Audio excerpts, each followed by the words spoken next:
Jadi ngapain buang tisu ya?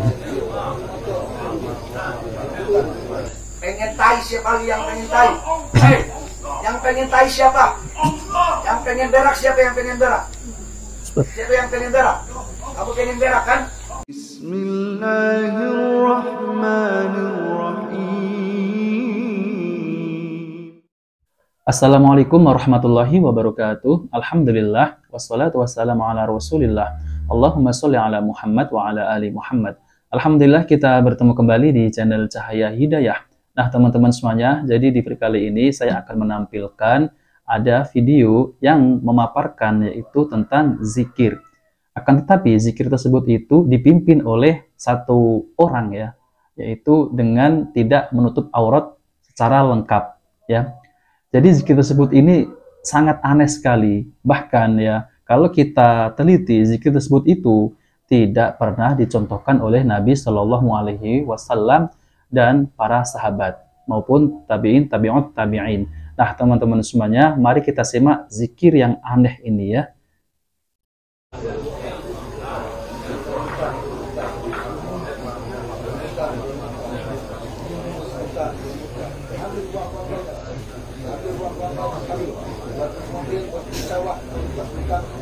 Jadi ngapain buang tisu ya?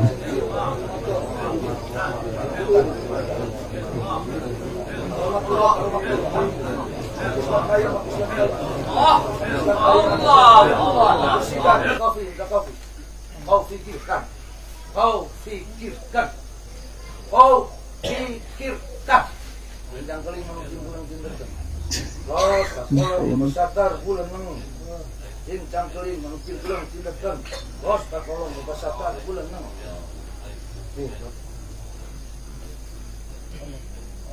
Apa ini ya? Ini orang atau bukan?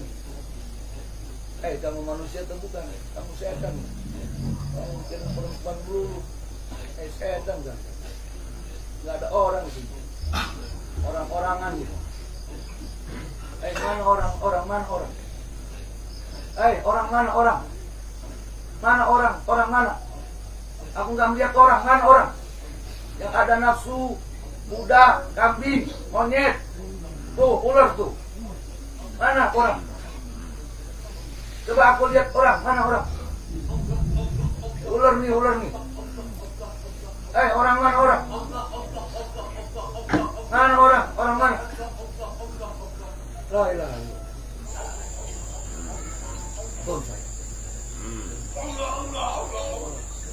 Oh, nyanyikan lagu sedih sekali. Merana setiap hari, malana setiap hari. Orang gila. Yusuf gila.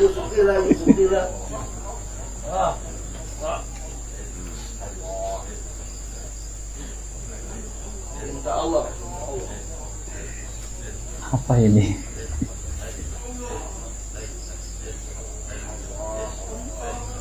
Pengen tai siapa lagi yang pengen tai? Hei, yang pengen tai siapa? Yang pengen berak siapa yang pengen berak? Siapa yang pengen berak? Kamu pengen berak kan? Pengen kaya, pengen berak kamu. Yang pengen kaya itu pengen berak.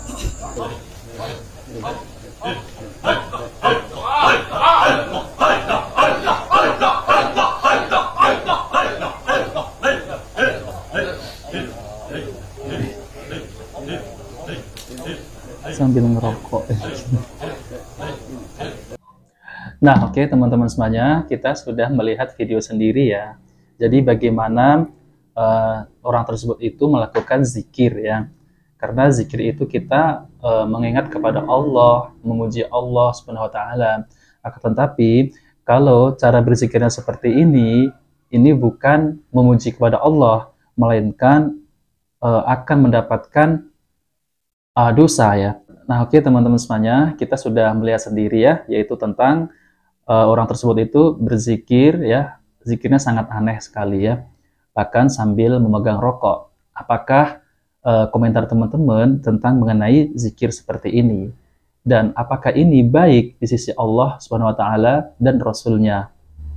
Kalau saya perhatikan ya teman-teman semuanya, zikir seperti ini adalah zikir yang jauh dari tuntunan Nabi Shallallahu Alaihi Wasallam. Karena Rasulullah Shallallahu Alaihi Wasallam adalah suri tauladan, dan zikir seperti ini adalah zikir yang bid'ah. Rasulullah Shallallahu Alaihi Wasallam bersabda, "Man ahdatsa min amrina hadza ma laisa minhu fahuwa raddun." Barang siapa membuat suatu perkara baru dalam urusan kami, yaitu urusan agama, yang tidak ada asalnya, maka perkara tersebut tertolak. Hadis riwayat Bukhari nomor 2697. Dan Rasulullah SAW bersabda, "Man amila amalan laisa alaihi amruna fahuwa raddun." Barang siapa melakukan suatu amalan yang bukan berasal dari kami, maka amalan tersebut tertolak. Hadis riwayat Muslim nomor 1718. Nah, teman-teman semuanya, untuk pembahasan ini saya akan tampilkan penjelasan dari Ustadz Zulkarnain Muhammad Sunusi tentang macam-macam bid'ah. Nah, oke, teman-teman semuanya, mari kita simak videonya. Bid'ah amaliyah pertama dalam Islam. Bid'ah itu kan banyak ya.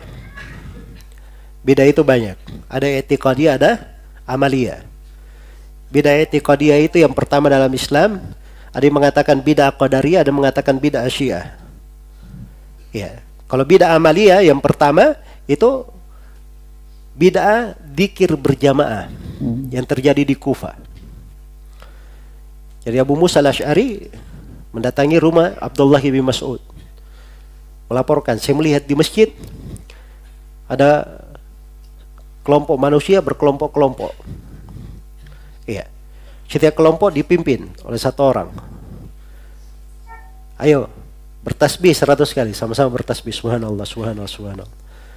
Tahmid 100 kali, sama-sama baca alhamdulillah, alhamdulillah, alhamdulillah. Takbir 100 kali, Allah Akbar, Allah Akbar, Allah Akbar. Hah? Jelas ya? Maka Ibnu Mas'ud mendatangi mereka. Kemudian Ibnu Mas'ud bertanya, apa yang kalian lakukan ini? Iya. Apakah kalian berada di atas agama yang lebih baik daripada, apakah kalian berada di atas petunjuk yang lebih baik daripada petunjuk Nabi Muhammad SAW? Karena Nabi dan para sahabatnya tidak ada yang melakukan seperti ini.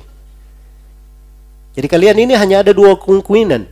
Hanya ada dua kemungkinan. Kemungkinan yang pertama, kalian berada di atas petunjuk lebih baik dari petunjuknya siapa? Nabi Muhammad. Atau yang kedua, kalian sedang membuka pintu kesesatan. Itu jelas bahasa apa? Bahasa Ibnu Mas'ud. Iya. Itu orang yang berbicara agama seperti itu. Tidak ada abu-abu, tidak. Ya. Kamu menganggap dirimu lebih pandai dari Nabi? Ya. Kalau dia tidak berani berucap seperti itu, berarti kamu sedang membuka pintu kesesatan. Jelas ya? Mereka berkata, Ibnu Mas'ud, kami ini melakukannya maksud kami baik. Ya. Itu alasan semua orang di masa sekarang. Melakukan bid'ah, maksud saya baik. Maksud saya cinta kepada Nabi. Ya. Kita tidak pernah berbicara tentang maksud dan niat orang. Jelas ya? Para ulama itu yang menjelaskan tentang bid'ah, mereka tidak berbicara tentang niat-niat manusia. Itu hal yang tidak diurusi memang, masalah niat antara mereka dengan Allah. Urusan niat. Tapi ini yang menjadi masalah, perbuatan ini tidak sesuai dengan sunnah Nabi. Menyelisih sunnah Nabi Sallallahu Alaihi Wasallam. Iya. Nah, oke, teman-teman semuanya, kita sudah mendengarkan penjelasan dari Ustadz Zulkarnain Muhammad Sunusi tentang bid'ah pertama kali muncul, yaitu zikir bersama di Kufah, yaitu oleh orang-orang Khawarij. Jadi, teman-teman semuanya, kita menjalankan suatu amalan ibadah itu harus i'tiba, yaitu mengikuti Al-Quran maupun As-Sunnah, yaitu mengikuti tuntunan Nabi Shallallahu Alaihi Wasallam dan para sahabat. Kemudian, penjelasan di sini adalah untuk diterimanya setiap amalan yang dilakukan dengan tujuan mendekatkan diri kepada Allah Ta'ala harus memenuhi dua syarat. Yang utama dan kedua, hal itu harus ada. Tidak bisa terpisah antara yang satu dengan yang lainnya. Dua hal itu adalah, yang pertama, mengikhlaskan ibadah kepada Allah semata. Sebagaimana Allah berfirman, yang artinya, maka sembahlah Allah dengan memurnikan ketaatan kepadanya. Surat Az-Zumar ayat 2. Kemudian, keikhlasan itu tidak mungkin datang bersama kesyirikan, riya atau mengharapkan dunia dengan amalnya. Oleh karena itu, seseorang hendaklah beramal dengan tujuan mengharap wajah Allah Ta'ala semata. Kemudian yang kedua, memurnikan mutaba'ah mengikut kepada Rasulullah Shallallahu Alaihi Wasallam. Maknanya, hendaknya amalan yang dilakukan untuk mendekatkan diri kepada Allah sesuai dengan apa yang disyariatkan Allah dalam kitabnya, atau apa yang disyariatkan oleh Rasulullah Shallallahu Alaihi Wasallam dalam sunnahnya. Bahwasanya semua yang dibawa oleh Rasulullah Shallallahu Alaihi Wasallam wajib bagi setiap hamba untuk mengambilnya, mengikutinya, serta tidak boleh menyelisihinya. Karena setiap nas dari Rasulullah SAW tentang hukum satu perkara sama kedudukannya seperti nas dari Allah Ta'ala. Maka tidak ada keringanan bagi seseorang pun untuk meninggalkannya dan tidak boleh pula mendahulukan ucapan seseorang di atas ucapan Allah Azza wa Jalla. Jika terjadi perselisihan, kita diperintahkan untuk mengembalikan kepada kitabnya dan sunnah Rasulullah SAW. Karena Allah telah mencela perpecahan dan melarang setiap jalan yang menyebabkan dan menghantarkan kepadanya. Perpecahan merupakan sebab utama kehinaan di dunia dan sebab didapatkan azab di akhirat. Solusi agar terbebas dari perpecahan dan perselisihan adalah mengikuti kelompok yang selamat lagi mendapat pertolongan, yaitu al-jamaah. Mereka adalah orang-orang yang berjalan menempuh manhaj Nabi dan para sahabat, tidak berpaling darinya dan tidak menyimpang. Jalan keselamatan adalah mengikuti salafus soleh, baik dalam ucapan, perbuatan, dan i'tiqad, serta tidak menyelisihi dan menyimpang dari mereka. Yaitu, i'tiba dapat dikatakan benar jika terpenuhi 3 hal. Yang pertama, berpegang teguh dengan kitabullah dan sunnah Rasulullah SAW. Yang kedua, tidak berpecah dan berselisih tentang Al-Quran dan As-Sunnah. Yang ketiga, hendaknya i'tiba kepada Al-Quran dan As-Sunnah diikat dengan pemahaman para salafus soleh, tidak dengan pemahaman yang lainnya. Nah, inilah teman-teman semuanya pemahaman yang sesuai dengan Al-Quran maupun dan Sunnah. Jadi teman-teman semuanya ya, kalau kita lihat ya zikir seperti ini, apakah tidak mempermalukan diri sendiri ya? Apalagi kalau dilihat non-Muslim ya, oh Islam kok model seperti ini zikirnya ya, ataupun cara beribadahnya kok seperti ini. Apakah tidak akan membuat malu Islam kalau hal seperti ini sampai dilihat orang non-Muslim? Padahal Nabi SAW itu sudah mencontohkan ya, zikir itu dengan lirih ya, tidak keras suaranya, karena Allah itu maha mendengar ya. Allah itu tidak tuli. Jadi kita itu zikir dengan tuntunan Nabi SAW, yaitu misal zikir pagi dan petang ya, itu sudah ada tuntunannya dari Nabi SAW. Nah, oke teman-teman semuanya, jika video ini bermanfaat, jangan lupa like dan subscribe di channel Cahaya Hidayah. Wabillahi taufiq wal hidayah. Wassalamualaikum warahmatullahi wabarakatuh.